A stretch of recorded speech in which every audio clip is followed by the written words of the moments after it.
سوال کیا ہے رفیق خان صاحب نے، انہوں نے لمبا چوڑا سوال کیا ہے اپنی تجارت سے متعلق کہ یہ چائنا سے خرید و فروخت کرنا چاہتے ہیں، تو اس سے متعلق انہوں نے سوال کیا ہے۔ تو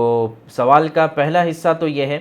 کہ چائنا سے مال یہ خرید و فروخت کرنا چاہتے ہیں تو مال منگانے سے پہلے ہی اس کو بیچنا چاہتے ہیں، تو ظاہر ہے کہ یہ ڈراپ شپنگ میں آتا ہے، اور ڈراپ شپنگ مجموعی اعتبار سے پہلی نظر میں ڈراپ شپنگ میں جو چیز ہوتی ہے وہ ناجائز ہے، یعنی ایک چیز آپ کے پاس نہیں ہے اس کے باوجود آپ اس کو بیچ رہے ہیں، اور حدیث پاک میں اس بات سے منع کیا گیا ہے، تو لہٰذا جو رائج ڈراپ شپنگ ہے یہ ناجائز ہے، حرام ہے۔ البتہ اس کا کوئی متبادل اور اس کا الٹرنیٹ بھی موجود ہے، اس سلسلے میں ہمارا ڈراپ شپنگ کا ویڈیو موجود ہے، آپ جا کر اس کو دیکھیں گے تو اس میں الٹرنیٹس بھی بتائے گئے ہیں، تو اس سے انشاءاللہ آپ کا کاروبار کرنا آسان ہو جائے گا۔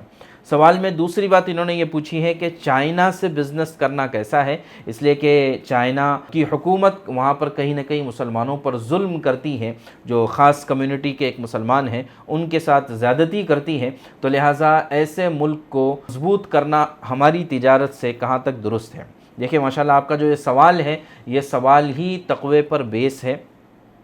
کہ آپ نہیں چاہتے ہیں کہ ایسے ملک کی اکنامی کو مضبوط کرنا کہ جو کہیں نہ کہیں مسلمانوں پر ظلم کرتی ہے، تو یہ مسئلہ بھی تقوی سے تعلق رکھتا ہے، فتوے سے اس کا تعلق نہیں ہے، تو لہٰذا آپ اگر تقوی پر عمل کرتے ہوئے جو ہے چائنا سے اپنے معاملات نہیں رکھنا چاہتے ہیں تو یہ تقوی والی بات ہے، لیکن فتوے کے طور پر اس کی اجازت ہے، اس کی گنجائش ہے کہ آپ اگر چاہیں تو چائنا سے معاملات کر سکتے ہیں۔ البتہ ہمارے ملک کے بھی چائنا سے بہت اچھے تعلقات، کم سے کم سیاسی اور سرحدی اعتبار سے، بارڈر کے اعتبار سے بہت اچھے تعلقات نہیں ہیں اس وقت کے اعتبار سے، لیکن اس کے باوجود ہماری حکومتیں ان سے تجارتی معاملات رکھ رہی ہیں، تو دونوں معاملے کو سامنے رکھتے ہوئے ایک یہ کہ مسلمانوں کے ساتھ وہاں پر ظلم ہو رہا ہے، یا یہ کہ ہمارے ملک کے ساتھ زیادتی کر رہا ہے، اس وجہ سے اگر آپ تجارت نہ کرنا چاہیں چائنا سے تو یہ آپ کے تقوی والی بات ہے، فتویٰ اس پر نہیں دیا جا سکتا ہے۔ فتویٰ یہ ہے